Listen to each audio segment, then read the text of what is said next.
Bootleg podcasts, made for everyone, by anyone. You are listening to The Rating is Right, a game show podcast based around the movies you love and their ratings. Think The Price is Right with a lower budget, less Bruce, and no prizes. Introducing your host, Ian Crow.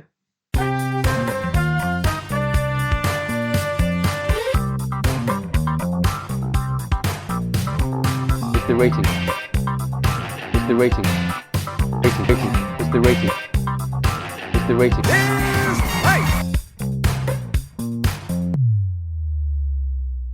Hello and welcome to a brand new episode of The Rating is Right. So before I introduce my co-host, let's explain how this is going to work. Quite simply, my co-host will be guessing the ratings of a series of films, including whether they are higher or lower than the previous one. They'll be getting 1 point for a correct guess of higher or lower, an additional point for whoever is closest, and a whopping 3 points for anyone lucky enough to guess the rating bang on. The current winner will guess first each round to give the other contestant an advantage and a chance to catch up. The winner at the end of the episode will have the honour and privilege of giving a recommendation of a film that takes their fancy. Now that's sorted, let's meet my co-hosts. First up, we have our current champion and Cabbage Patch Kid lookalike. It is Owen Cox. What's a Cabbage Patch Kid? Wait, let me Google it. Yeah, Google Cabbage Patch Kid. Yeah, I mean, just look in a mirror. I forgot. There isn't any mirrors down here. Cabbage Patch Kid. Oh, fucking hell, yeah, totally. Oh, God. How have I not heard that one before? That's a brilliant observation. I don't know why. Today, I was walking home from work and I just thought, Owen looks like a Cabbage Patch Kid a little bit. Oh, that's a bit perfect on your mind. You're always on my mind, Owen. And our other co-host is the late YouTuber Keenan Cahill. Oh wait, no, sorry, it's George Robinson. Too soon. Way too soon. No, he died last year. It's fine. So, if you're not aware who Keenan Cahill is, just search Keenan Cahill. He is a dead YouTuber who looks a lot like George. Very famously for rapping with 50 Cent on his YouTube channel. How are you with this new year? I'm in shock. That is exactly how I want to start this new year. Good lord. Yeah, how was your Christmas and New Year, boys? Good. I was ill for the whole time because your girlfriend made me ill. And I was ill because Owen made me ill. Yeah, we were kissing too much on Boxing Day. I know. One too many kisses. George is so jealous. We did a film quiz and we kissed. Yep. Honestly, you missed out on so crying. much. So, the new episode today is... Shall I give you a little bit of a hint of what it's going to be? Yeah. Come on, tease me. So, tease me, baby, till I lose control. I give you the so basically I'm gonna be doing something quite new on this podcast. So I don't like changing. Well, I remember you saying, oh, you're not a big fan of critics. You like the people's opinion. So instead of going and taking a few snippets from critics on Metascore, I thought it'd also be fun as we go through the films that we'll be discussing, is taking short snippets of the public reviews on Letterboxd. Because there are some times I go on there and I'm howling. Like, there it's so funny. Many good ones. So many good ones. And I thought for this one that I've picked today, this will be the perfect one. So let me just give you the short title of the first film because basically what we're doing is a series. So the title of this one is Live Life 1/4 Mile at a Time. Is it Fast and the Furious? It's Fast and the Furious. Yeah! I say Cars 2. Oh. Well, I mean, you could say any kind of car film. But I was going to say, a ratings of films that bring family together and race expensive cars off tall buildings. So yes, it's the Fast and Furious movies. La Famille. Initial thoughts, boys? Fast and Furious movies? Are you going to do Tokyo Drift? Yeah. Oh, okay. Classics. Yeah. I have seen every single one of these. I'm a religious supporter of the Furious family. Of the family, yeah. Yeah. But they're all crap. So God knows the numbers on these ones. It's going to be like the video game episode all over again when nothing breaches 50. That's exactly why I picked this, because there's 10 of them, including Hobbs and Shaw. And I just thought they're just so average. Wait, hang on, there's 10 of them. Yeah, it's not 11 of them. No, because Fast X is out this year. And it's Fast 10. So yeah, including the 9 with Hobbs and Shaw. Did Tokyo Drift count as the main continuity? Is it Law?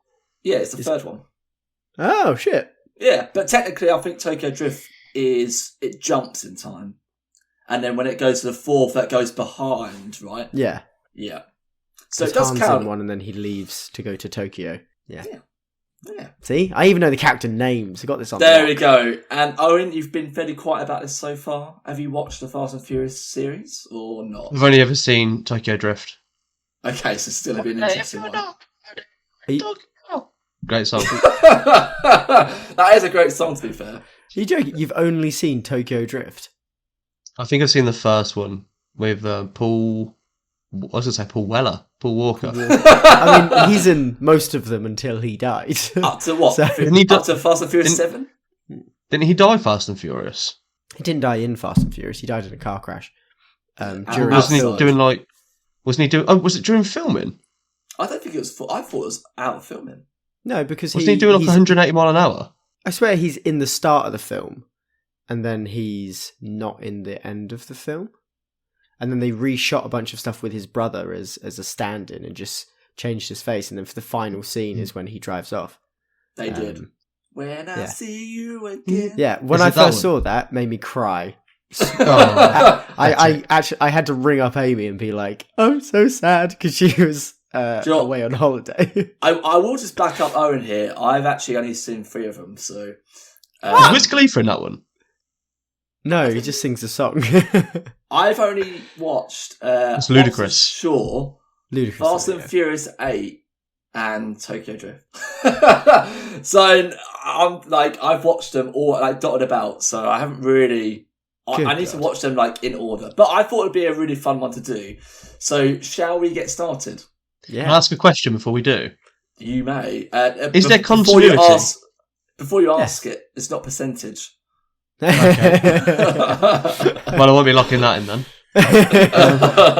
Episode 6 is to make it very clear, Owen. No percentage. But if you just want to say it, I feel like we just can't stop you now. If you want to say percentage, then it's fine. You messaged me after the last episode and said we need to do a review of the rules because you weren't sure I understood them. I just feel like there's no point. I think it's just fighting a losing battle, to be honest. But I will be doing them in number order though. So in release date. So fabulous. So I won't be mixing them around. Are you doing it release order or chronological order? Release order.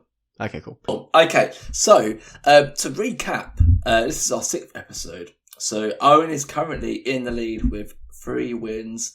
George has got 2, but Owen has won 3 in a row. So it's been a while since George has actually won an episode, all the way back on episode 2. So George, quickly before we do start, how confident are you feeling today that you can bring it back to tie 3-3? I wasn't feeling confident all day. And then we've come on the call and Owen has just made mistake after mistake in recording. So I'm just thinking, I've got this. I'm feeling a lot better now. This is mine for the taking. I feel like Owen's silently confident once again.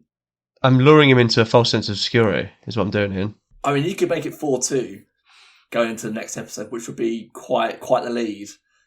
Is that what you're honestly for, think, Owen?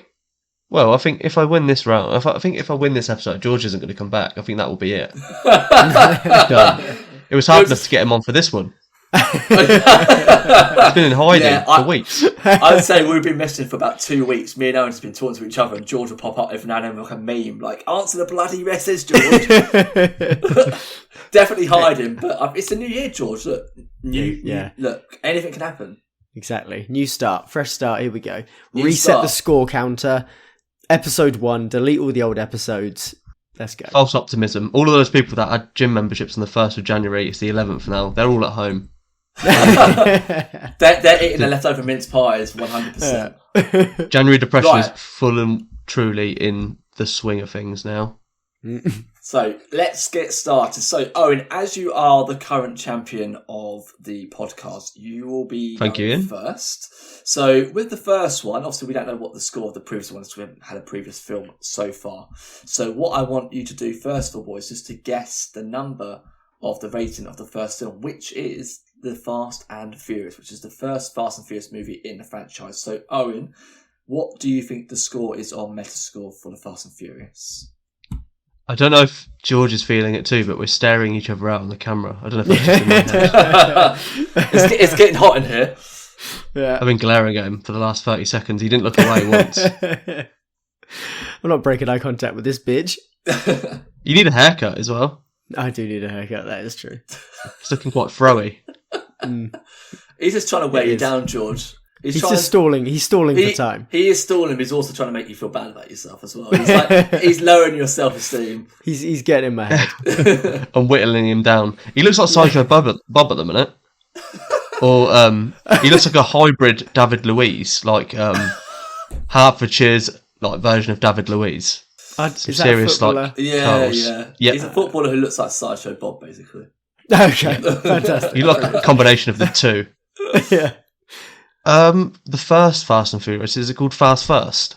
I literally just said it. It's called The Fast and the Furious. The Fast and Furious, sorry. It's going to get really confusing. The Fast and Not Furious. Fast and Furious.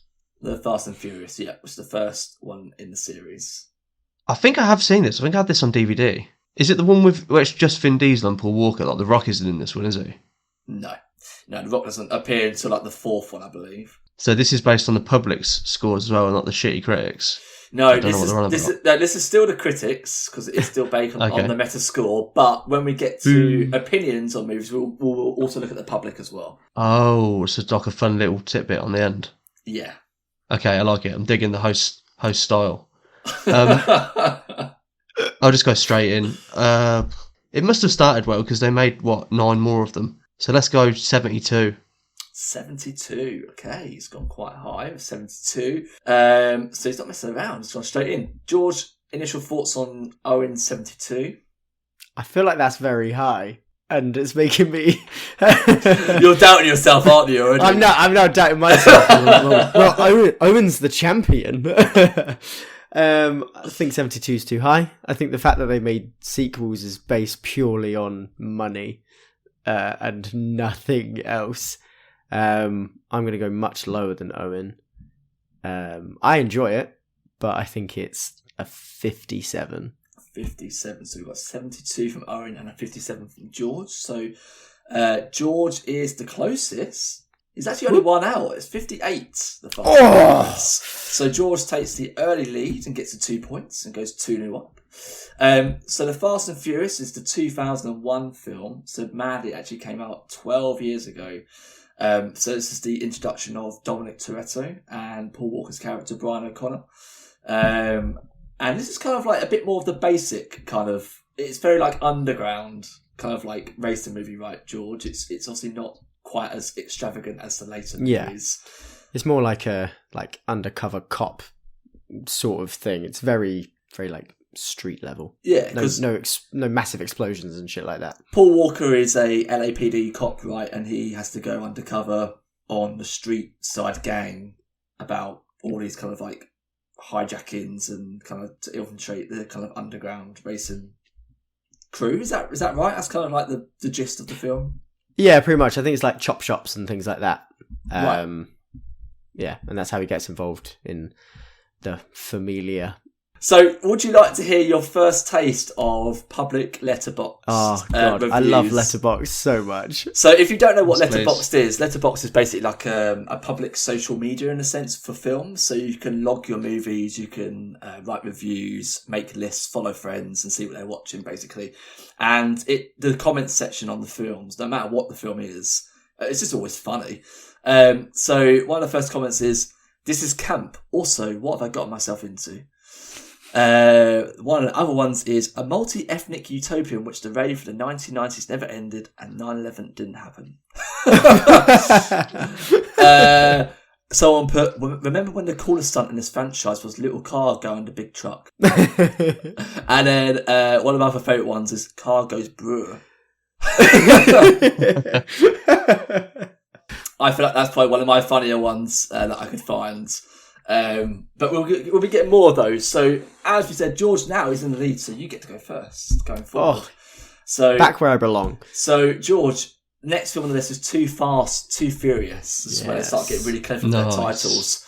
So, the second movie in the Fast and Furious franchise. Is, in your opinion, is the second one better or worse than the first film? Like, in your personal opinion? I think it's actually better. Vin Diesel's not in it, which helps. It's just Ludacris coming in and Paul Walker doing sort of like, it's more like a buddy cop type thing. I remember enjoying it more. I haven't seen it in forever, but I think it's better. I think they, improved and then went back and it kind of got a bit... What was... I like it. Do you know what? I haven't seen Too Fast and Furious, but I didn't know Vin Diesel wasn't in the second one. Yeah. Why? Not a clue why. I couldn't tell you why. It really doesn't really make it doesn't make any sense. They just go off on a little. They go off. They go off on a different. They just do their own little adventure, don't they? To do with drugs, I think. Right. I'm not 100%. This is the guy who've watched all of the movies and he still has no idea why Vin Diesel is in Too Fast, Too Furious. There are so many that it all blurs into one. And like, I'm thinking of things. I'm like, is that the second one? Is Vin Diesel in the background in that bit? No, he's not. So yeah, not a clue. Maybe he was busy. It clashed with filming. So he was busy. So there isn't continuity then? No, there is. They still continue. He's just not in it. Okay. Like he's just off. He's in a different place in the world. Doing what? Drinking Corona, driving cars. Is he wearing a white vest up? Yeah. Oh, would you like me to find out what Vin Diesel was doing in the year 2003? There's got to be some kind of law behind why he wasn't in it. It's got to be Riddick. Riddick, 2003? Oh. No, Riddick was before that. 99? Pitch Black is like the 90s, and I think Chronicles of Riddick is maybe... Pitch Black is 90s, yeah, but Riddick's like 2000 and early 2000s. Yeah. I would say 2003. Yeah, let's have a look and see what he was doing at that time, because surely that's what kind of made him quite popular, right? Yeah. Have you not seen The Pacifier? This is real best that terrible movie. Oh wait, I think he was doing Triple X. Oh, yeah, that makes sense. That was the year before, so maybe he was too busy doing Triple X, which actually wasn't too bad. See, I've just Googled it. Ah. He stepped away because he didn't have enough artistic control over the first film. Oh no, sorry, he had it over the first film, and in the second film they didn't let him have as much artistic control, and he felt like he couldn't replicate the success of the 58, and so he stepped away for a brief period. That's one sentence I never ever thought I would hear. Is Vin Diesel wanted more artistic control over a Fast and Furious movie. What artistic control can there be in a Fast and Furious movie? He didn't like the title. Yeah, exactly. It's too many numbers. That's what they lack after. I feel like Too Fast, Too Furious. I think after that, it just go downhill, really. Yeah. They get a bit too basic after that. So, George, you think it's actually okay, but in terms of the reviews by the critics, do you feel like it would have been received less favourably than the first one? I think from that bit of nugget of knowledge, I reckon because he came back for the third one, it's either a case that it was an absolute shit show and they were like, quick, Vin Diesel, bring back your artistic talent. Or it did well and he was like, well, I'll come back on board because clearly it's a successful franchise, even if I can't control it. Because if he was worried about not being able to replicate the success of the first, if it did replicate it, then he'll be back. So, I'm going to go higher. Oh, he's going to go higher. Okay, what are you going to go with? Because bear in mind, The Fast and Furious was 58, so it's going to be higher Yeah. than 58. So what number are you going with? I'm just gonna go to 60.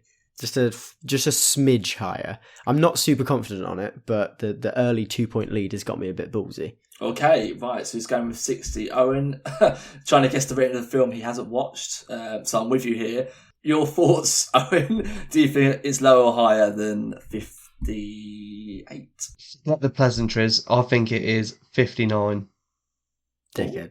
So you're also going higher, 59. Wait, can I just... Right, I know you think you're being smart with the with the tactic, but... I'm not doing anything. I was going to say it's- that before I even asked you. Okay, fine. Well, it's locked in, but just so you know, if it's lower than 59, you still get no points. So Why? because if it's lower than 58, which is the last one, and it can't be the same, that means we're both wrong and we get no points. So you've just hemmed yourself in.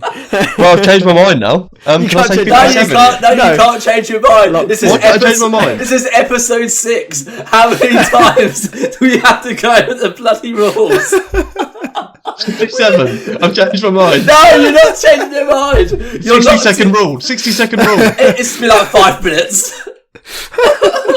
Well, how long do you get before you want to change your score? What's the rule on that? There's no grace period. Yeah. I misspoke. I misspoke. I meant 57 the whole No, time. look, you go with 59, but now try to put it into your skull that how the game works. So you're being punished for not remembering the rules. So you're on 59. George is on 60. You're both wrong. It's lower. Yeah, there we go. Oh, for God's sake! So Too Fast, Too Furious, Too Fast, Too Furious is on 38. So it's quite the drop. Oh my god. So maybe Vin Diesel leaving had a big dramatic impact on Too Fast, Too Furious. So They missed his creative input. the little mini title for Too Fast, Too Furious is How Fast Do You Want It? Ugh. Oh, kinky. How fast do you want it? So let's go. Wasn't fast enough for Vin Diesel. Oh, apparently not. So this is, I think, the highest liked comment for Too Fast, Too Furious on Letterboxd. My favourite part is when Brian looks at a bridge and says, "Bridge." Watch this film. I feel like I need to watch this movie now purely for these comments. So How long is it? They're probably no longer than 2 hours, right? Yeah, it's got to be like They an can't hour be and a 2 half. hours long. Yeah, An hour I and a mean- half max, surely. Yeah, I mean, I think the newer ones have been over 2 hours. Yeah, but they're Oh. just So they're now action blockbusters. So no one got any points. So George still stays in the lead and has the advantage of going first. So next film on the list is Tokyo Drift. So the first movie without Paul Walker. Am I right in saying that Paul Walker's not in it, but Yeah. Vin Diesel is at the end of the film? Yeah, he's in like a post-credit thing. Right. He, So like, this he rocks up at the end. follows like a Yeah. Texan guy who's a racer, but is in Tokyo Yeah. drifting. So he's in America and he's like this, like he's got a rough home life, and he gets into like a street race with the bully at school or something, and then he crashes, or he makes the other person crash or something like that, and so he has to. His family are like, I'm sending you to Tokyo. As you do. So, yeah, as far as I remember. And then he goes to Tokyo. He meets Lil Bow Wow. Yes. And he teaches him to drift, and they try and become the DK. And the famous line is, Bow Wow goes, "Do you even know what DK stands for?" And the Texan guy goes, "Donkey Kong." It's the best bit in the entire film. And then he does that and learns to drift, and there's a girl, and yeah, that's it. And Han's She in liked it, and then drifting. Han dies. Hey. Spoiler alert for people who have not seen Sorry. Fast and Furious. But I feel like I should crash my car and get a lot of trouble, so my dad sends me to Tokyo. Yeah. I mean, I feel like that's a good trade. My dad doesn't listen to podcasts, so I can say whatever I like about my dad. Maybe he would send me to Tokyo. Maybe that might have been for the best. So, George, you get to go first because you are in the lead. So, Tokyo Drift, higher or lower than a Too Fast, Too Furious on 38? I think it's lower, which seems impossible, but it's fucking awful. I personally enjoy it, and I think it's the one I remember most clearly because it's so different to the others, but it's dreadful. So I'm going to go lower, and Owen's shaking his head, which makes me feel like he's going higher. So I only need to go one lower, so I'm going to go 37, and I'm going to let this chump go higher, and he can fuck it. So George is being a chump and going lower of 37. He's playing Owen's game. Owen's sitting back like George is falling for it already. Look how flustered. I haven't fallen for it. Look how flustered he is already, Owen. I'm not flustered. He's chugging away at that glass, isn't he? He's had 2 glasses of juice. So, right, Owen, so you're next. So I believe you said that you have watched Tokyo Drift. Yep, seen it a few times. So, general thoughts on probably the only Fast and Furious movie you actually watched in this series? I really liked it. I thought it was good. I don't know what George is on about. I don't know what film he watched. George is on board with the critics, isn't he? Clearly. I watched it in like year 9. I think it was really popular at my school. Everyone had seen it. Everyone was talking about it.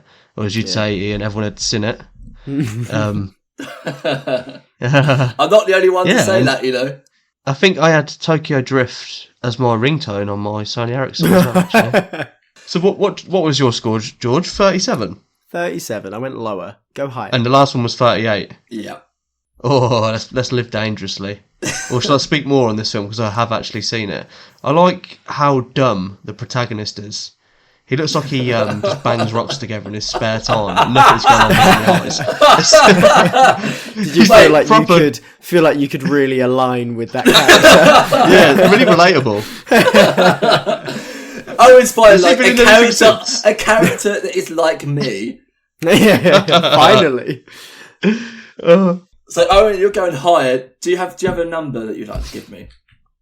Can you tell me who the actor is who plays the protagonist? So the guy who plays him, I don't think he's been in. Oh, it's Lucas Black.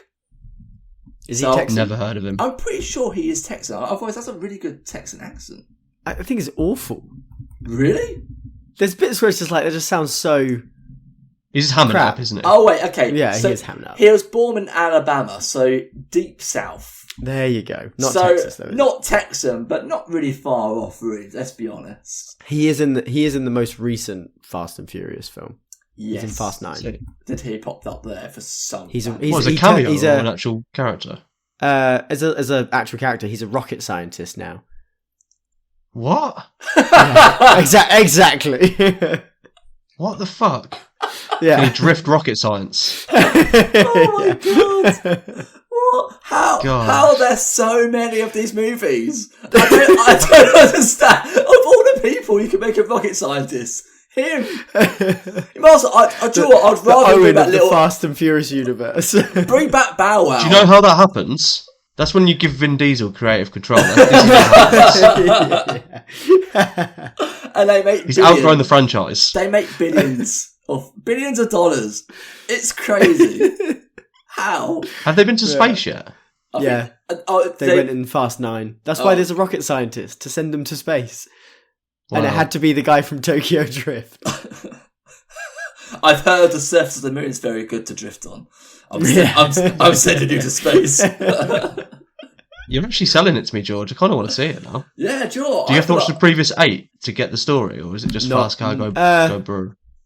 It is Fast Cars Go Brr. There's like the most recent ones have got a lot of like interlinking like villain characters and things like that. So it's you got to watch the like 6 to 9. You got to watch. It's more like Fast Cars Go. That's like a rocket ship taking off. They're not even on the ground. You can't call it a car movie. They're rocket movies. Why do they shift gear so much? It is a car that is turned into a rocket though, and they drive it in space like a car. It's literally a rocket car. It's a car with. It looks sort of like a DeLorean, and it's got like a massive like jet engine on the back, and Please they fly. tell me they've got like early 2000s Fast and Furious hydraulics on it as well. Yeah, the little Just about to like leave the atmosphere, and they're like just popping it up and down. Can I Google it, or will that give away the score? Can I Google it after the round? You can Google it at the very end of the podcast. Yeah, after the podcast is over, forget you can do mine as much Googling as you like. So you said did you say you're going higher, Owen? Or did you not? What was George? 37. George was 37, the previous one was 38. Oh, fuck George, I want to go 40. You're going to go 40. So you're going higher. So, Owen is correct for being higher. On 45, so you are the closest. George, you got one incorrect. So Owen ties the round with 2. Thank you. So, quick guess. What do you think the small little title could be for Fast and the Furious Tokyo Drift on Letterboxd? Before I tell you what it is. Slippery when wet. Slippery when wet, okay. Watch this and you'll drift off to sleep. Wow. Yep. Can you imagine? That's the actual tagline. The actual tagline of the movie is, on the streets of Tokyo, speed needs no translation. Surely that's stepping on the toes of Need for Speed. I mean, I suppose, but was Need for Speed a thing in 2006? I know it was. It was a game. Yeah. The games were around. Yeah. Good games. Let's go to some of the quick quotes or reviews on Letterboxd. So someone put, don't know if you guys know this, but this one takes place in Tokyo, and they don't just race, they drift. Drift in italics. And it's got, quote, son, I can't believe you got kicked out of high school. The son in question has a receding hairline and a 5 o'clock shadow.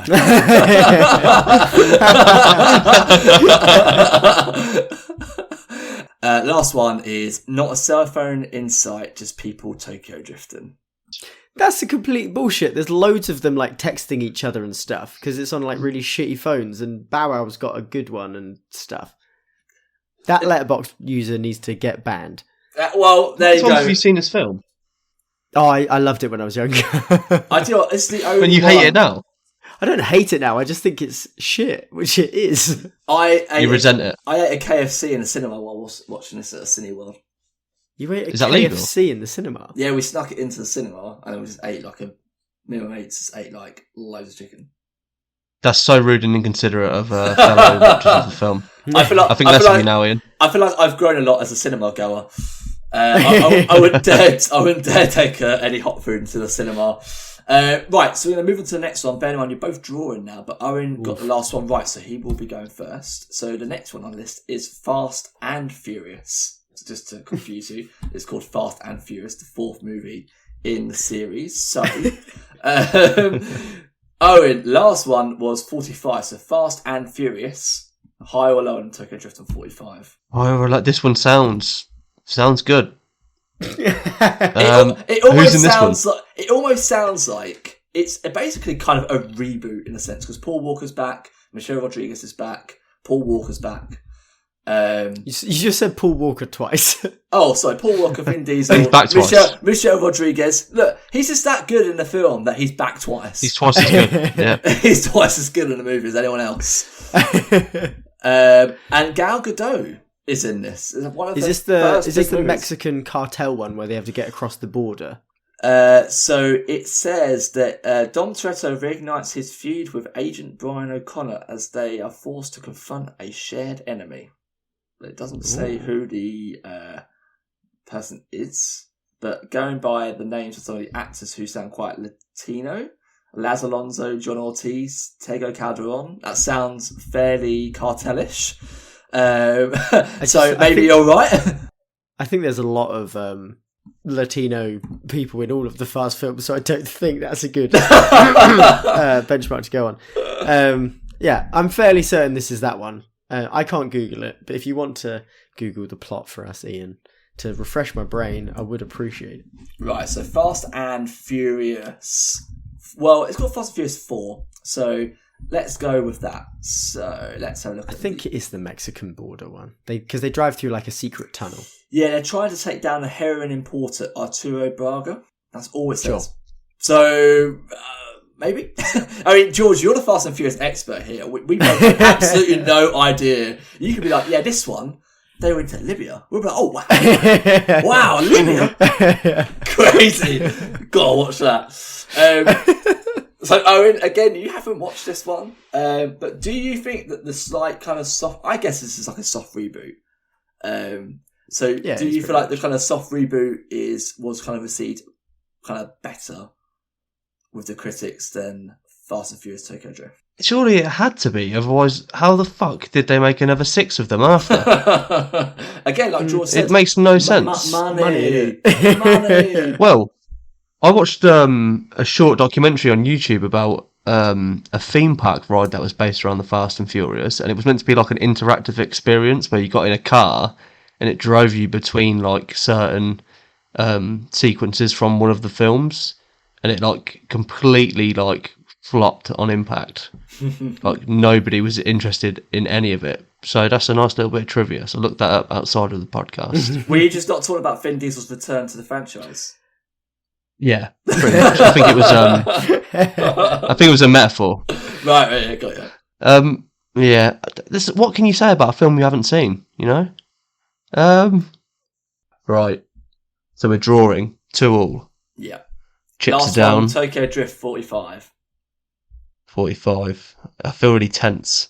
I don't usually get nervous, but I'm starting to get a bit shaky.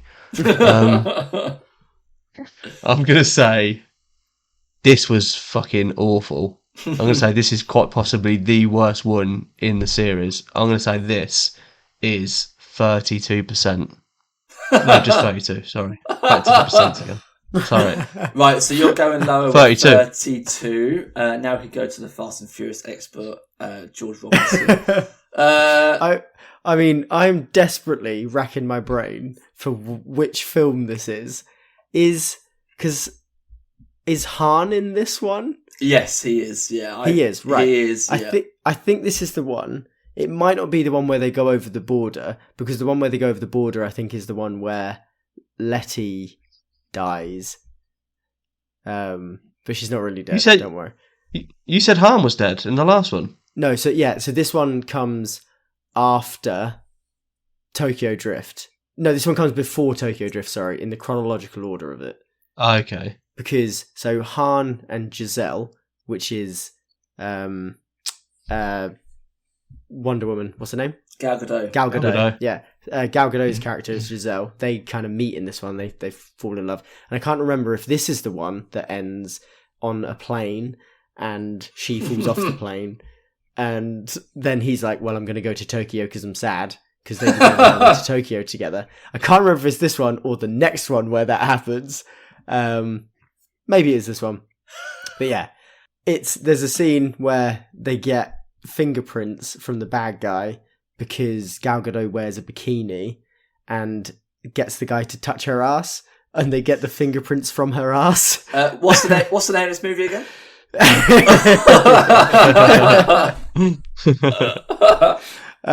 So just on that alone, it's higher. Right. What was the last one on? 45. 45. I think this is higher. I think Owen's wrong, and I think it's 46. Oh, so just I'm not going for a spot on.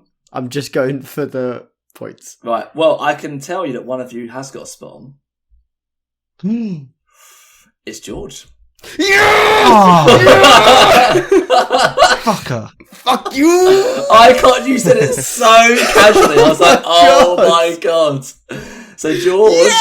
we need a sound when we get like a spot on. We need like a get the air horns going. So that's a massive moment. George gets the 3 points. The maximum points goes 5-2 up. So the tagline. Still 6 rounds left. I think this is my first spot on. No, you've got one, I believe. I believe you have. Yeah. Ooh. Because there was one episode, I think maybe it's episode 2 or 3, where both of you got like one each. At least. Cool. I think one of you got like 2. Now, I feel like the tagline for this one is probably the worst. All it is simply is new model, original parts. If that's it saying this is a reboot. This is a reboot, yeah, new car basically, but you know, It's the same old shit in there. You're not going to get a good performance. You're just going to get the same old crap that you got in the first two. So that could be the tagline for every single Fast and Furious film after this. Exactly. Right. So let's go through some of the comments. Someone put the one where Vin Diesel puts an elbow through his car's window instead of just rolling it down. See, this is the issue I have in these movies. Unnecessary breakage of windows. Just roll it down. Surely his car's electric windows. It's just a button. He hasn't got to roll it. Someone put shout out to the dude who saves his iguana in this movie by taking it with him as he jumps out of a flaming moving car. Bless your kind heart.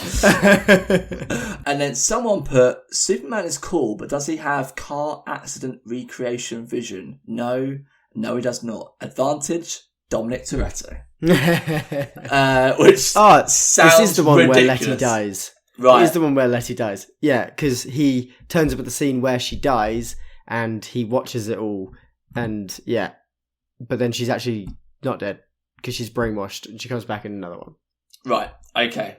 There we go. So, George takes the lead 5-2. We are now at the halfway stage with Fast 5. So, this is the 2011, only 2 years after Fast and Furious. So, George, you have the lead. So, Fast 5, higher or lower than Fast and Furious on 46? This is the first one with The Rock, isn't it? This is the first one with The Rock. So I feel like just by looking at the poster, it's taken quite a big leap in terms of getting kind of bigger action stars involved. Yeah. I think this is the first one. If I'm remembering, this is the one where they steal a safe and they're driving a safe down the street and it is being towed around. It smashes into everything. And it was the first massive, because there's always some big stunt. In the same way that Mission Impossible, Tom Cruise falls off something slightly higher every time. Yeah.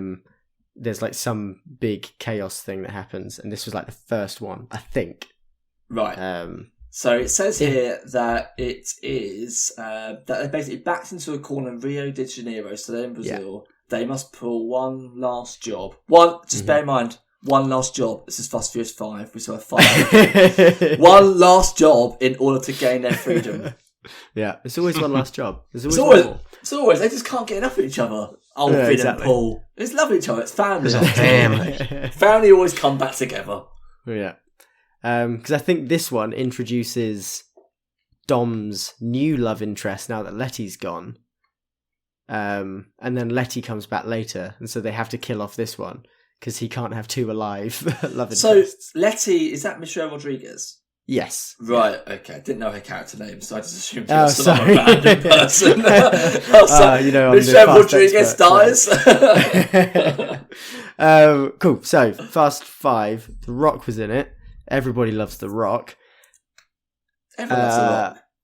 What's the last one again? Even though it was spot on, I can't remember it. 46. 46. This is higher. Yeah, higher, okay. Higher. Are you going higher? So higher than 46. You got a number? I got a number. You got a number? You want the number? Yeah, let's hear the number. My number is 52. I feel like you want to go higher, but I feel like you've gone safe. Okay. I shat my pants a little bit. Yeah, I heard that. I can always smell it. So he's gone higher with 52. Again, Owen, I always feel like you shouldn't be here. Another film you haven't watched. Fast 5. So this is the one where The Rock comes into it, in case you weren't listening.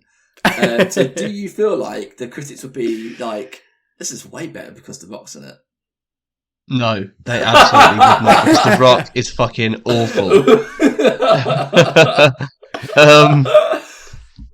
I think George thinks he's got wiggle room to mess around. I think he's being overconfident, and we hark back to previous episodes with the rabbit and the hare. You mean the rabbit and the tortoise, right? The rabbit and the tortoise. The hare and the tortoise. The hare and the tortoise. Not the rabbit and the hare. Yep. That'd be a very similar animals. That'd be a sick race. Well, this one's Fast and Furious 5, right? Yeah, it's simply called Fast 5. Fast 5. I mean, George has to win, really, because he's seen all of them. He's like a Fast and Furious historian, so if he doesn't win, it's just double embarrassing. Yeah, in like 50 years' time, they open up a Fast and Furious museum. George will be volunteering his time when he's retired to giving out trivia. What was George's score? 55? 52. 52, yeah. Which side And the previous one was 40. The previous one was 46. Yeah.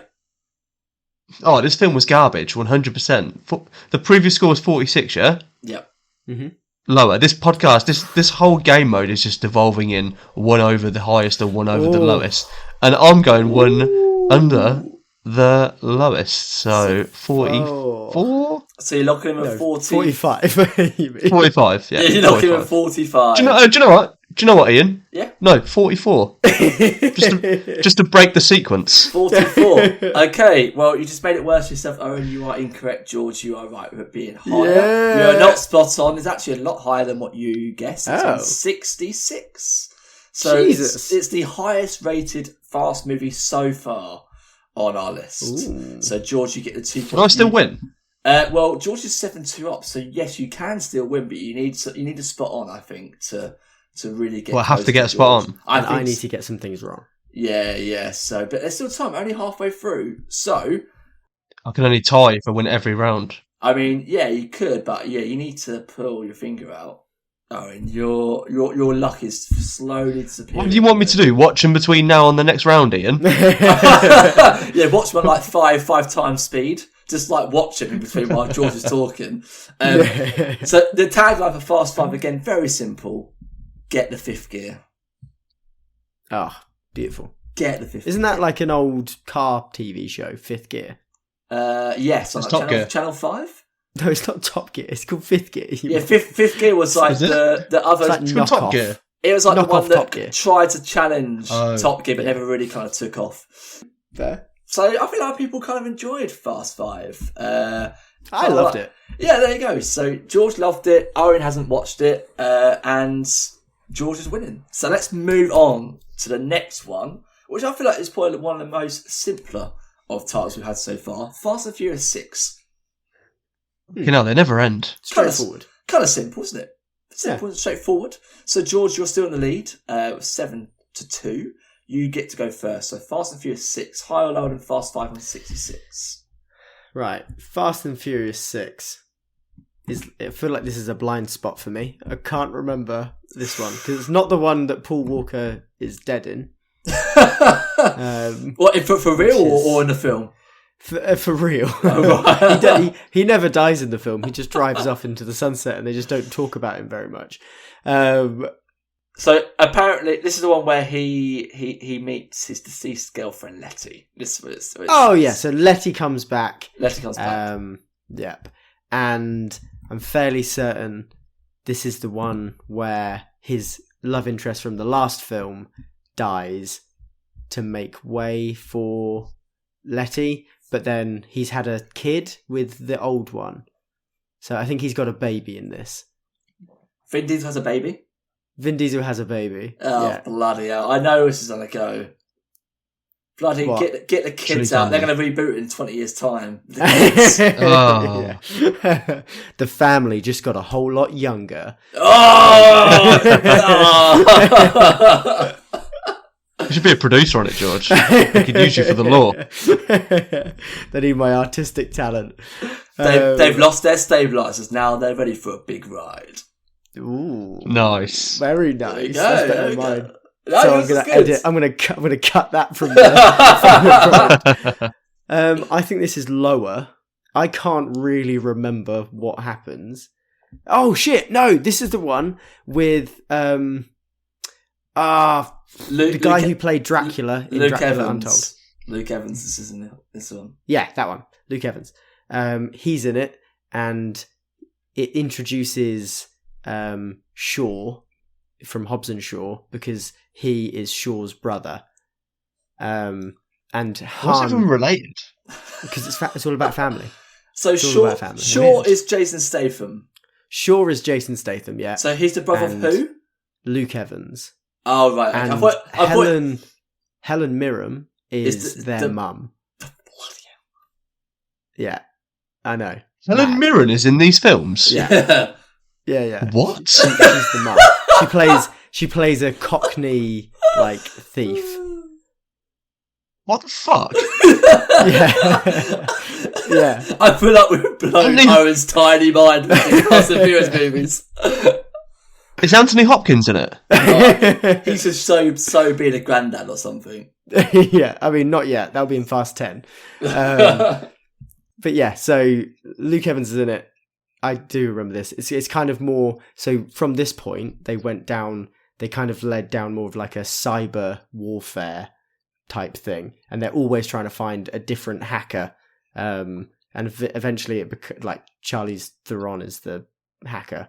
But this is like early doors. And it's not great as far as I remember. So basically it's veered away from street underground racing to we need to find a hacker. Yeah, basically every film from this point on is like the CIA getting in touch with Dominic Toretto saying, we need you again for some reason, like this random thug that drives a car. They're like, this is the man to save the world for some bizarre fucking reason. I can only imagine at the start of every movie is Vin Diesel on some kind of like beach holidays, let himself go, opens Hawaiian shirt, and he gets a call, it's like, and then he says to his wife, like, don't take it, baby. We're happy here. It's like, I can't let my family down. And then there's like a quick 5-minute montage of him working out, and he's back to like fighting sheep, and then he's up in the car. You're pretty much spot on. No way. In the most recent one, he's got a farmhouse and he's working on his car when someone turns up to talk about a job. And then all the ones before, it's like he's just fixing up his car in a garage and someone turns up and is like, Dom, we got this thing. This person's back from your past. You've got to do this thing. It's absolute insane. What's his insurance is like? What's his insurance like? Yeah, it's car insurance. It's through the roof.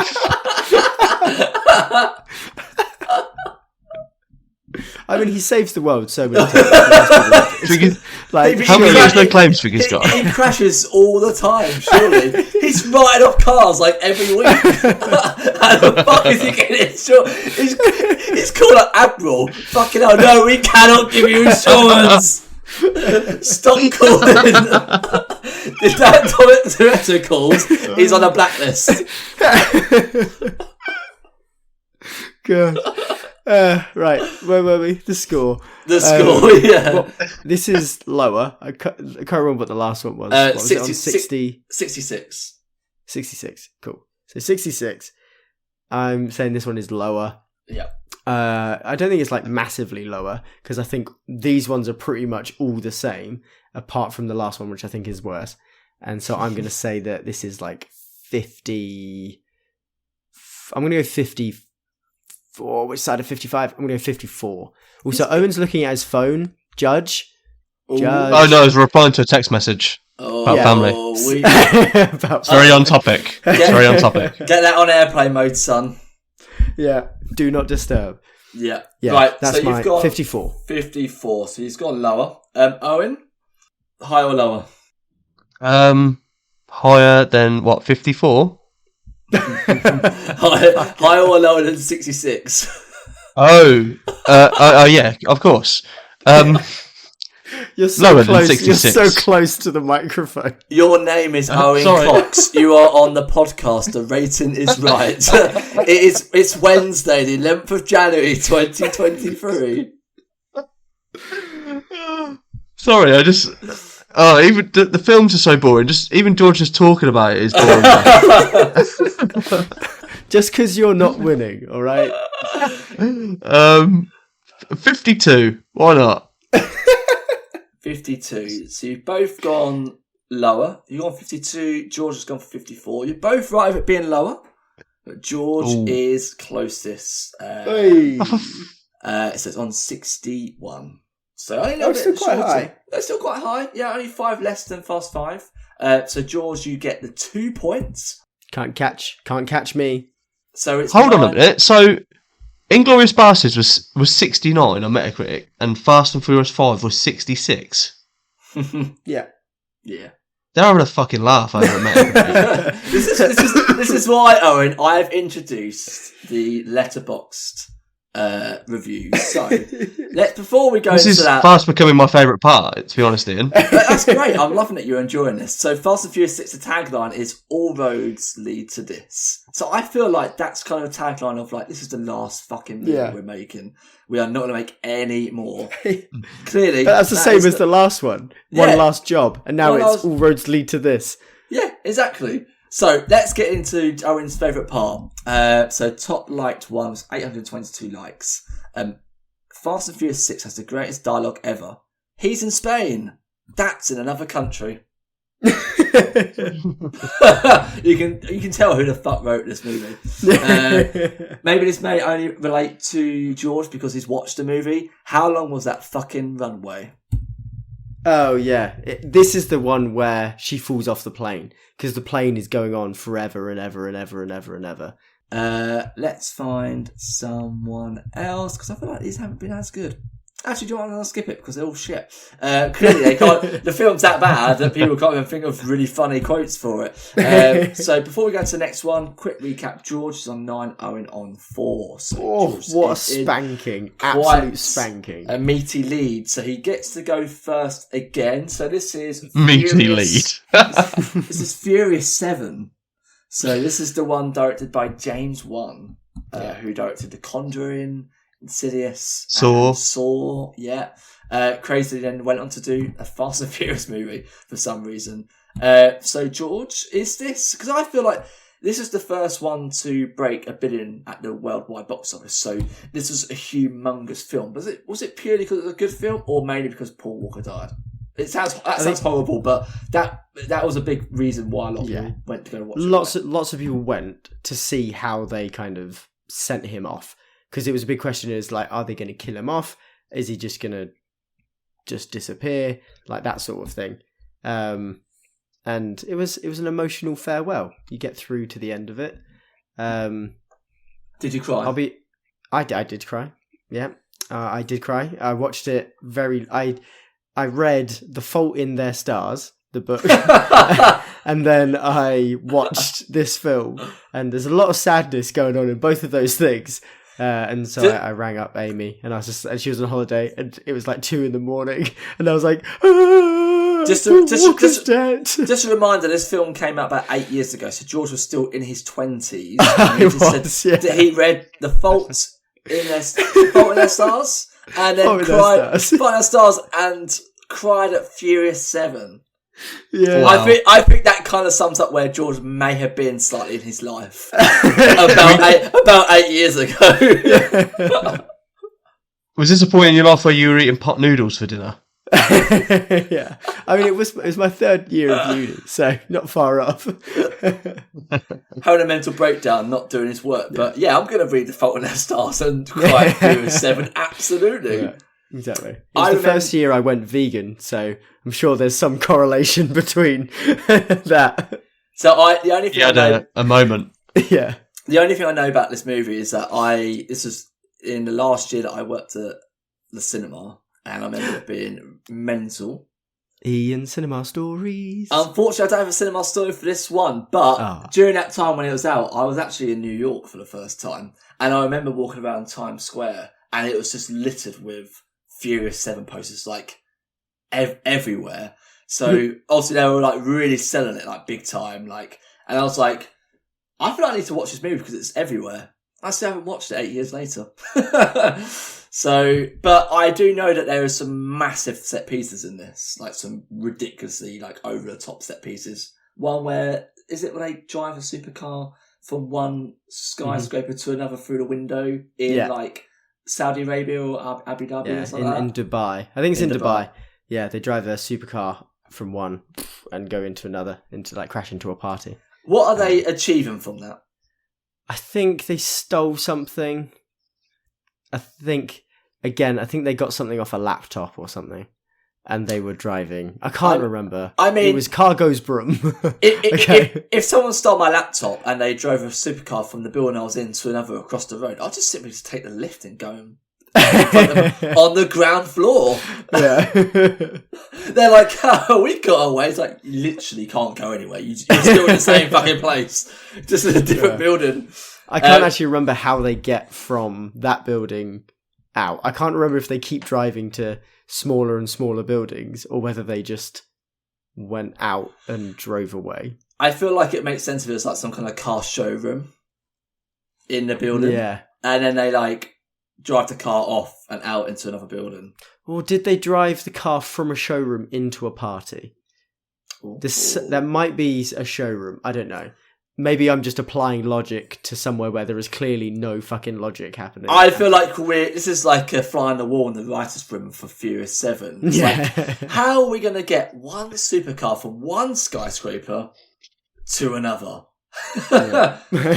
With no logic attached to it at all. Just it doesn't make any sense. We'll get there though. It doesn't need to make sense, alright? No. That's the moral of the story with the Fast and Furious films. You don't need a fucking plot.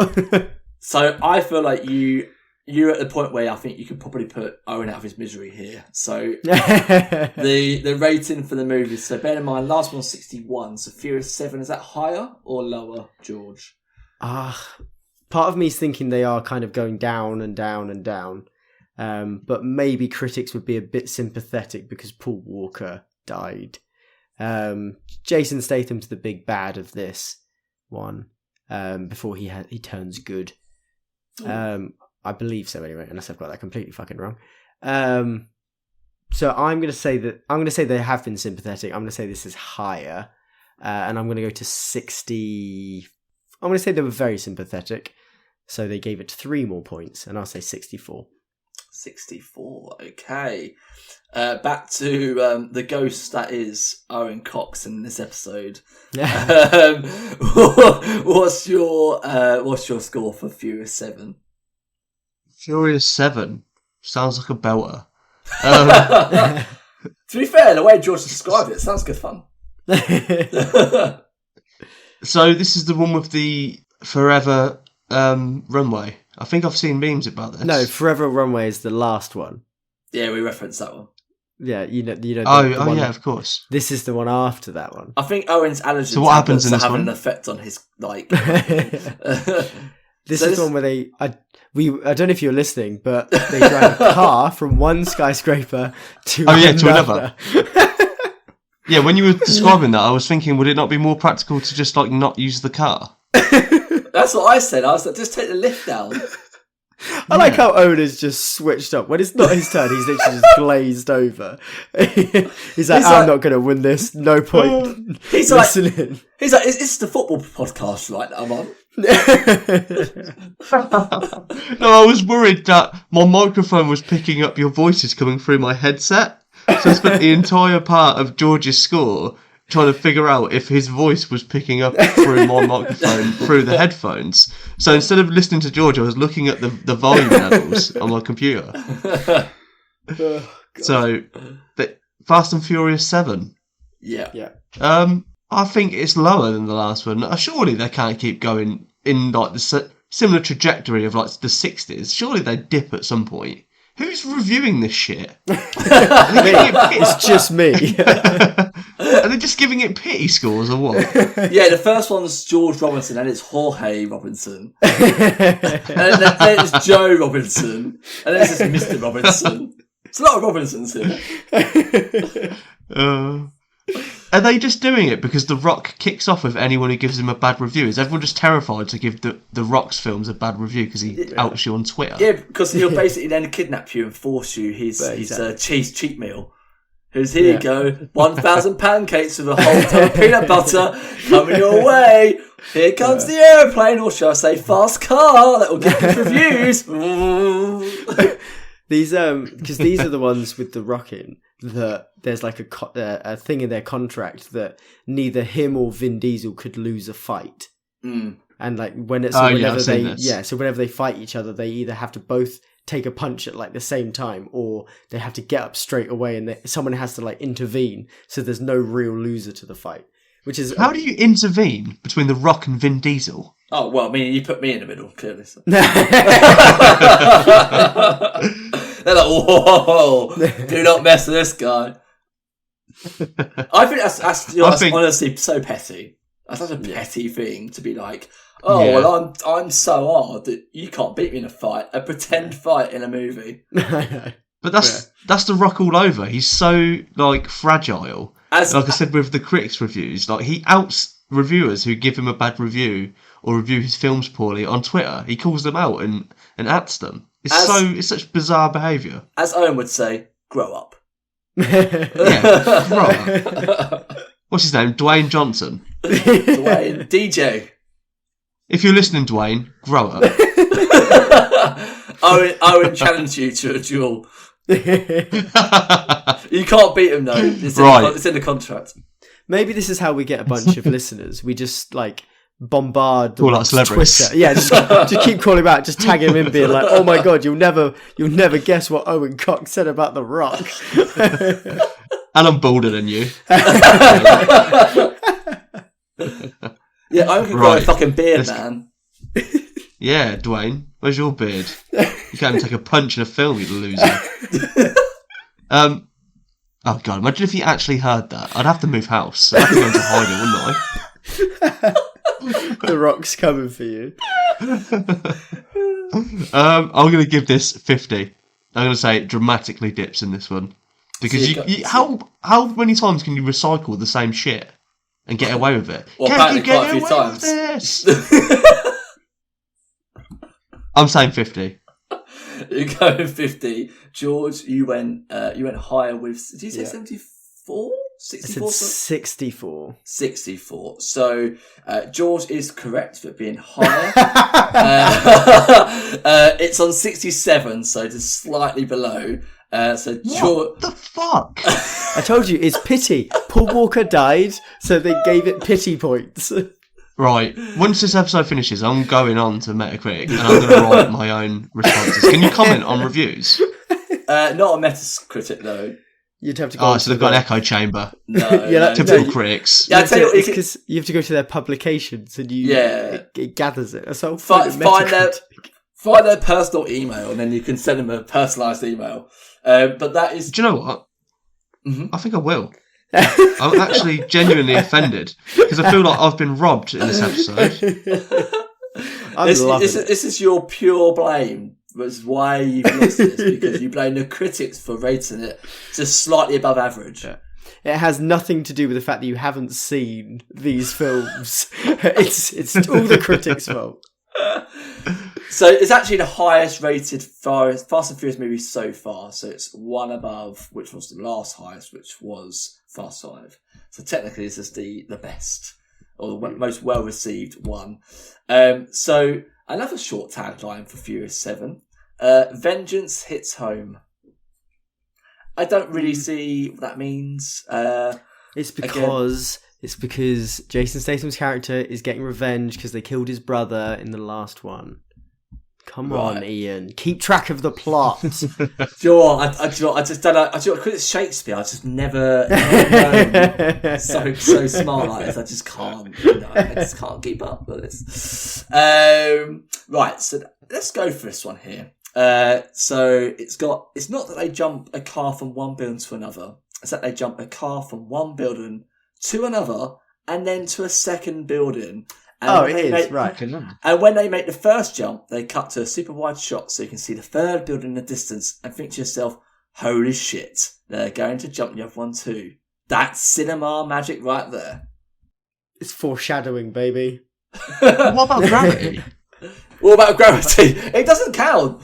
They go lower, like every time it's like a lower floor and a lower floor. They're not going like straight across. I thought they were.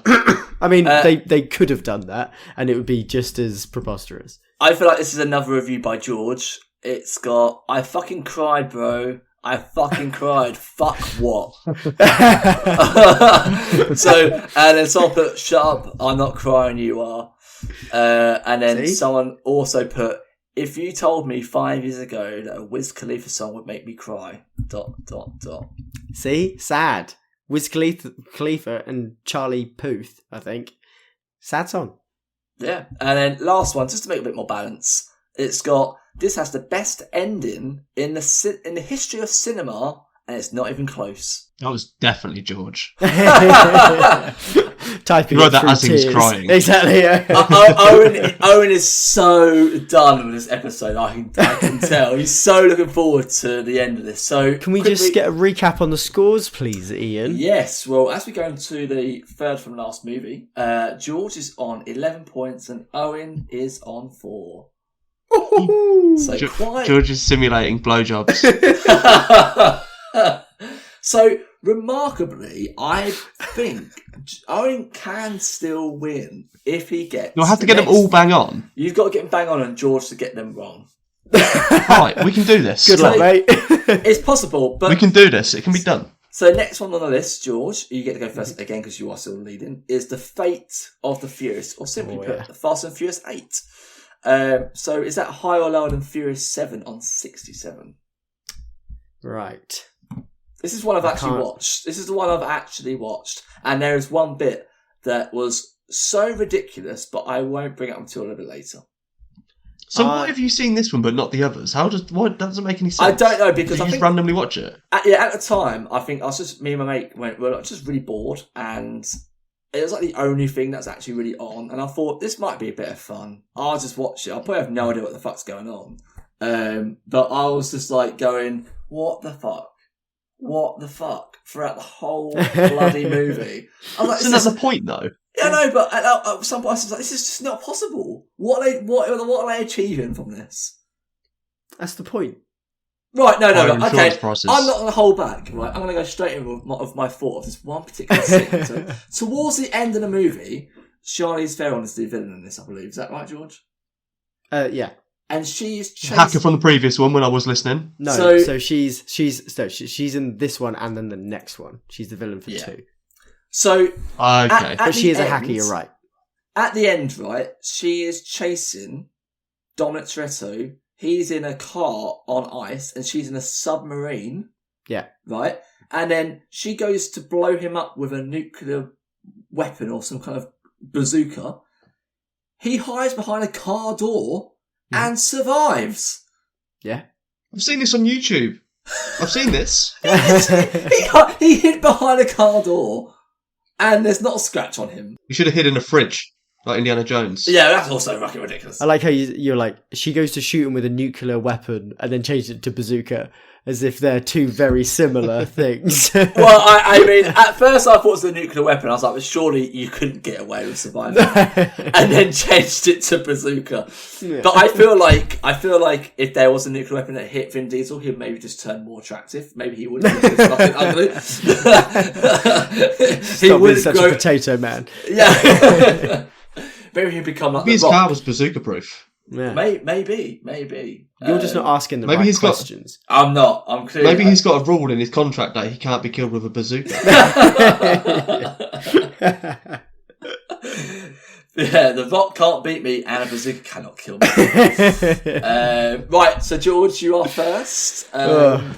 Is it high or well? First of all, actually, is this a better movie than Furious 7? Because this is the first one of it's not the first one without Paul Walker, but this is the kind of first official one without Paul Walker. He was in the last one. Yeah, but like this is the first one where he didn't have a hand in it at all. Yeah, like it's the first one since his death, proper death. I suppose, because he is in Furious 7. Yeah, he. I think this is because in this one and the next one, there's like a few mentions where they'll say, "Oh, we got to get Brian," and Vin Diesel's like, "Nah, he's with his family." And he just leaves him. Right, so that's how they gloss over it. They just say he's like retired. That's pretty much it. He's done what all the other characters should have done from like the second or third movie. Yeah, just stopped. Just stopped. Yeah, yeah, exactly. I can't really remember a lot of this apart from the like final bit in the ice. That's pretty much all. Oh shit! No, I do remember this one. Dominic Toretto's a bad guy in it, and they have to stop him. I do remember this. He gets seduced by Charlie. He gets seduced by Charlize Theron, and like he ditches his family after the 8th movie. I'm just like, yeah. Like, even as she shoots a bazooka at him. Oh no, this is the point where they kind of, because at the start she gets him on her side, and then at the end he goes back to the family. Yeah, but doesn't she have him on her side because hasn't she got his son or something? She's got the baby.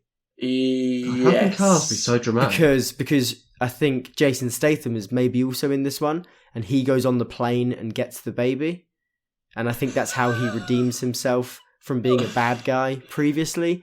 Maybe. I dream this and then just write it down. I swear to God, if there was a scene with the baby and there's like, say your first word and it goes, family. Oh, I'm like, this is it. That's the next film. Drift. Oh, he's a living DK. No, this is worse than the last one. This is lower. It cannot be higher, because if it's higher, it's getting even closer to Inglourious Bastards. I think it's higher. That could not happen. So I'm going to say lower. I'm going to go down to. I'm going to go quite a way down. I'm going to go 56. 56. Okie dokie. Owen, you said higher? Fucking hell. No, do you know what? I'm going to try and get it bang on. Yeah? Yeah. I'm going to pull some Mystic Meg shit here. I'm going to say lower, and I'm going to say 37. It sounded like he read that because he struggled. 37. My hands are here. Can you see my hands? He's like half of an 8, I'm manifesting 7. Right. Well, I can. That's what one of you has got it spot on. Who? Oh, it's George. Yes! Again! I am the Fast and Furious King. I was getting them all out of the way in this episode, so that's good. I mean, you're both right with being lower. George, so you get the 3 points. Owen, you get the 2 because it is lower. No, he doesn't get 2. He gets 1. You get 1. You get 1. Sorry. No, I get 2. I get 2. No, you get 2. It's too late. You can't take it back now. No, you've got the 1. That's my bad. It's New Year, a bit rusty with the rules. So, George, you were right. Tell me about it. Being on 56. It's getting kind of, like you said, Owen, it's getting a bit more depressing and bleak now with this. The tagline for the Fast and on the Fate of the Furious is "Family No More." Oh. Family No More. Bleak. That's sad. Is that because he turned coat? Yeah. Yeah. People are very angry about this one. They're saying it's the worst one because it portrays everything the fans love about the series. But he was doing it for family all along, so it's okay. Someone put objectively terrible. Makes the last 2 seem tightly constructed and relatively coherent. Still mostly a blast. Statham gets an extended hard-boiled homage. That was in like capital letters, that's why I went half of that. Apparently it's meticulous, borderline, insane obsession with its own continuity into its biggest weakness. Yeah. It turns the franchise's greatest strength into its biggest weakness. Stunts and the physics never made sense, but the characters and relationships always did. And then someone put, laugh my ass off, sure, why not? And then someone put, the final chase sequence was an educational experience because I had no idea the Fast and Furious team single-handedly caused the ice caps to melt. So if anything you want to blame global warming on, it's the Fast and Furious. Yeah. So going into our penultimate rounds, George is on 14. This has to be a high score, right? I feel like this is probably one of the highest scores we've had so far, and with 2 rounds to go. So, the next one is the spin-off movie, Hobbs and Shaw. Yeah. So, this is another one I've actually watched in the cinema. I kind of enjoyed this because it's just stupid. And it's just kind of 2 characters from the franchise. And I love Jason Statham. And I like Idris Elba as well. So, George, you get to go first. Is Idris Elba in it? Yes, he is the bad guy. I didn't know if you were just throwing that out there. I thought you just I like Idris Elba. And I like Idris Elba too. Yeah, I just like Idris Elba. You were just making a point. He can never go wrong apart from cats. So, high or lower than the Fate and the Furious, George? Hobbs and Shaw, what's it on? Ooh. So, I enjoyed this one as well. And like you said, because it is just the 2 of them. It's quite nice. Obviously, there's a few like crossovers, and Ryan Reynolds is in it as well. As a bit. Is it like a buddy cop? Yeah. And like there's funny bits where they like go down two different corridors. One's filled with guys. One's got one massive guy, and he's like, "Do you want your door?" Ian, you're looking really confused. This definitely happens in it. Wait, Ryan Reynolds is in this film? Ryan Reynolds is the agent that talks to Hobbs and his daughter at the start and gets him involved in it. Yeah. And I believe if there is a sequel to it, which I don't think there is going to be, he will be revealed to be the bad guy, because the bad guy has like a voiceover. You never see him. You see Idris Elba, but you'd never see this like disembodied voice. And the voice every so often changes into Ryan Reynolds. Like you can clearly hear it's him, but it's supposed to be a mystery. So I reckon he was going to be the bad guy eventually. But that's a subplot there. Coming from number one diehard fan of the Fast and Furious brand. Yeah, exactly. He's spouting George knows all the Easter eggs. He's spouting conspiracy theories on our podcast. Yeah. I thought that would be Owen of all people.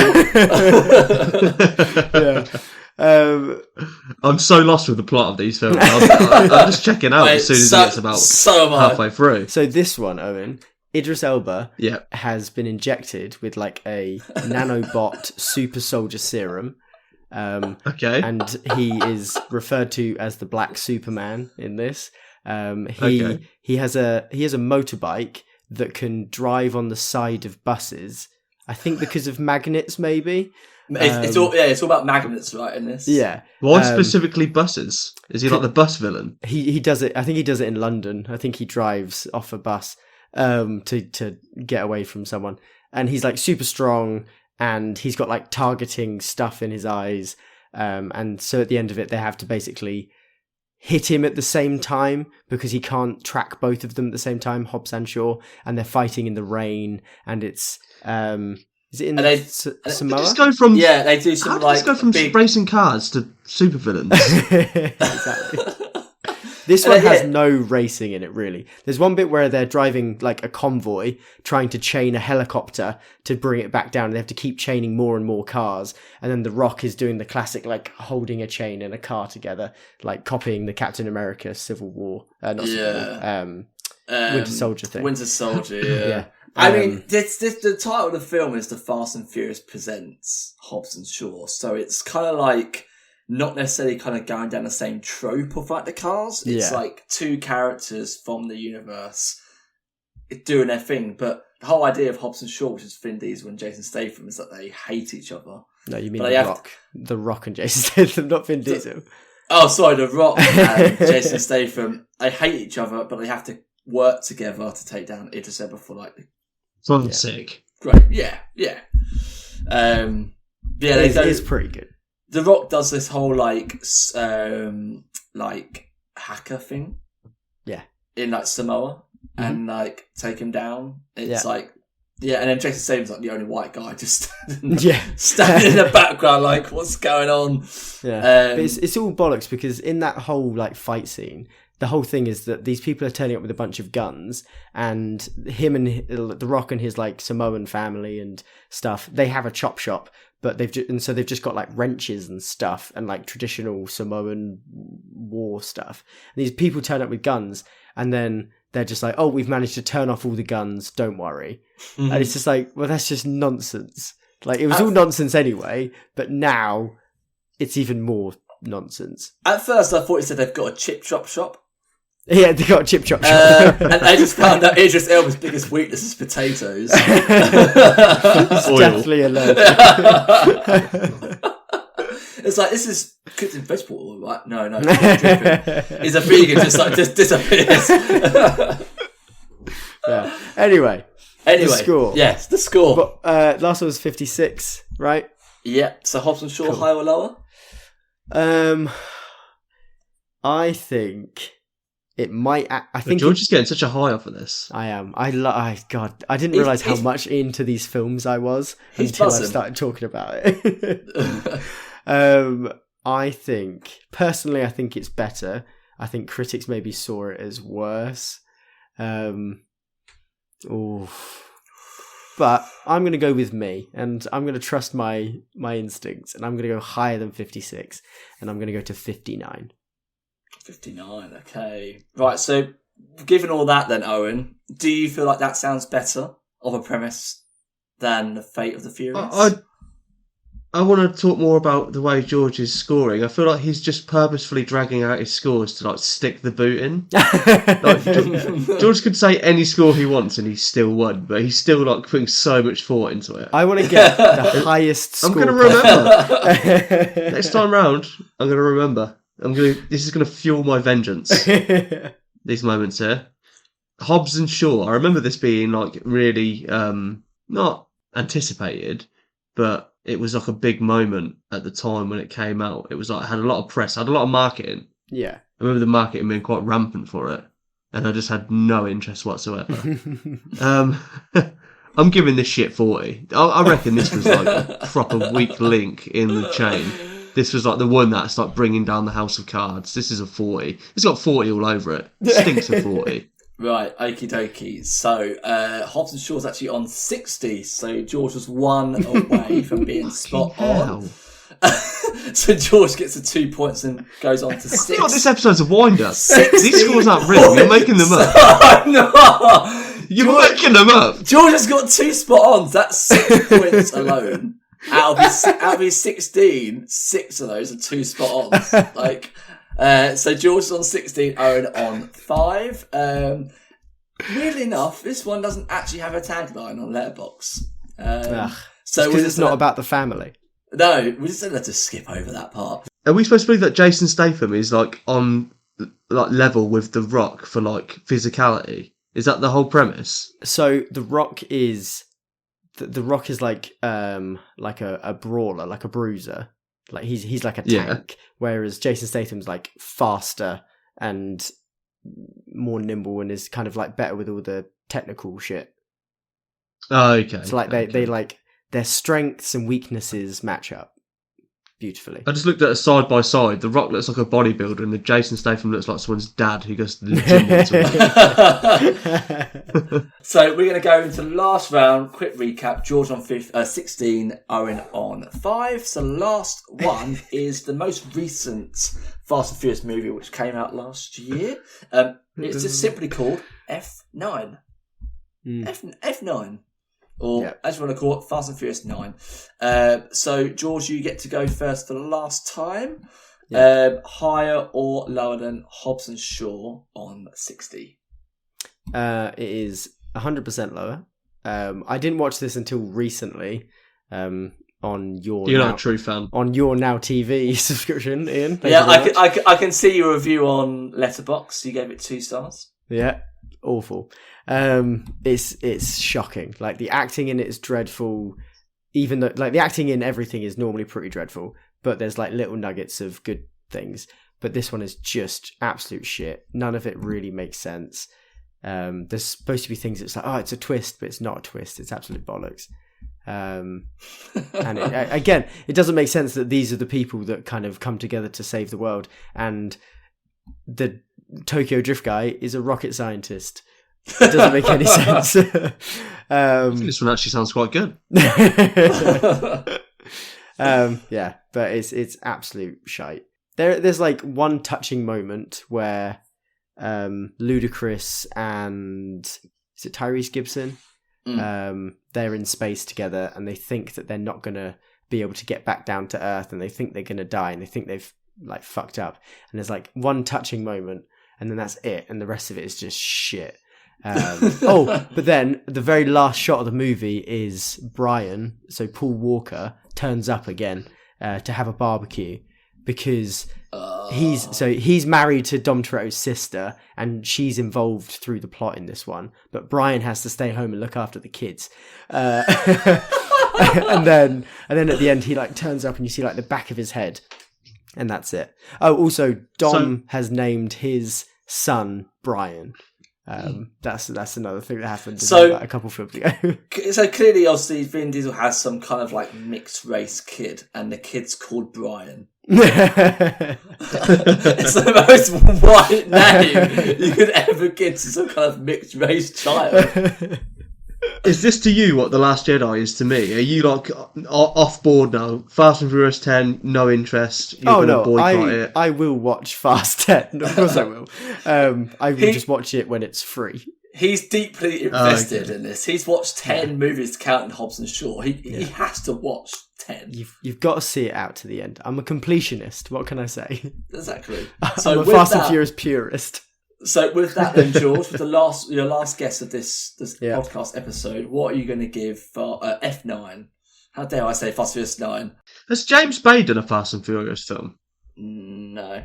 James Bay? Maybe James the Bay? musician? Yeah. Do you mean Michael Bay? No, you said... Michael Bay. That's the- Oh, I thought you said James Spader, Ultron, or Robert California. Yeah. Or James Bay, the these not musician. Old Baton Yeah. River. Is Michael Bay not the natural? He's busy. He's busy doing Transformer and Ambulance and that Yeah, shit. this is just so far up his street. Surely he's going to get on board at some point, like Fast and they're Furious like 15 or something. They're competitive. Like he wouldn't lower himself. Oh yeah, the score. Yeah, this one's shit. I'm going to go down to 45.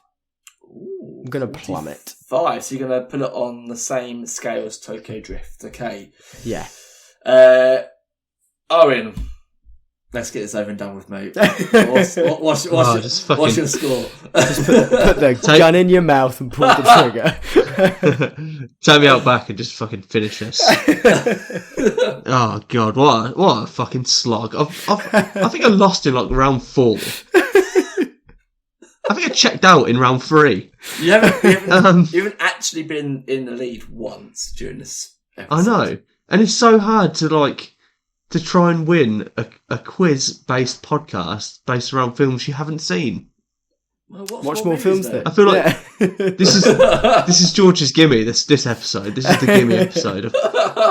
I feel like from here on onwards, do you know what? I'll let George have this as a consolation win. Okay, this is just to make his ego. This is just to massage George's ego for all the previous losses. What's this one? Fast fucking 58. What's this one? Fast 9. F9. Simply F9. F9. Yeah. Fucking hell. Do you know, I'm never watching them now out of spite because of this episode. They're dead to me. 32. Why not? 32. If this is spot on, I'll let you win. Oh my god. So you said 32. Remind me, George, what did you say? I said 45. 45. So you're both right with it being lower. There is no spot ons, unfortunately. It's only two lower than Hobson Short on 58. So George, These reviews are scandalous. So George, you were the closer. You get the additional bonus points. Owen gets to 1. So because he needs it. To recap on the Fast and Furious episode, Owen takes second place with 6 points. George with the most points in a podcast episode so far with a whopping 18 points. 18 points. George, would you like to... Actually, you get to recommend a film. I do. I haven't done this in so long. So the last two... I actually had one ready for once as well. I can't believe it. So the last two you recommended was The Grey Man and Prey. So yes. What's your third movie pick for people to watch? I think I was kind of torn between a couple for this. I had a few in my head, but because this is the Fast and the Furious and it's kind of like guilty pleasure films, I'm going to go for my ultimate guilty pleasure film, which is Stardust. It's my favourite film of all time. It is a perfect film in my eyes, and it's fantastic. It's nothing to do with Fast and Furious, but it is that guilty pleasure. So I'm really confused. You're like, I'm going to pick a guilty pleasure. Slightly, we've just been talking about Fast and Furious, and Stardust came to your head. Yeah, because it's like it's like a generally shit film, but no, it's just a shit film. Oh, it's such a good film. Like, it's my one. If I'm feeling a bit blue, I'm whacking on Stardust. Take that soundtrack, so good. Feeling a bit blue. Absolutely, like A-list cast. When when he gets the blue balls, that's when he gets started. Mate, to be fair, that's his release. The best thing about that film is to take that song. Yeah, it's fantastic. Great. Which one is it? Rule the World.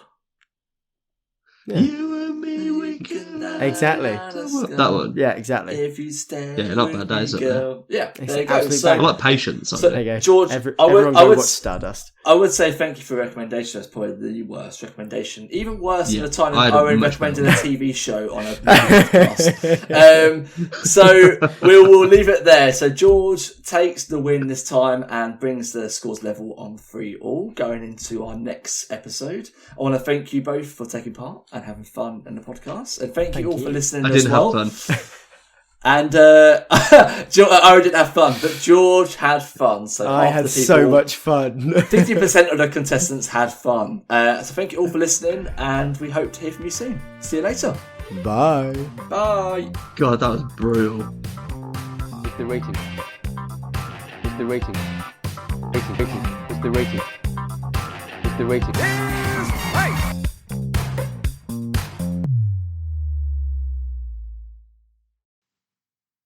The Rating is Right podcast is hosted by Ian Crow and co-hosted by George Robinson and Owen Cox. The show is edited by George Robinson with music by Will Butler. You can find the podcast on Instagram under the handle The Rating is Right, or you can contact the hosts on their email address, theratingisright@gmail.com, if you have any suggestions or want to discuss your thoughts on previous episodes. Thanks for listening.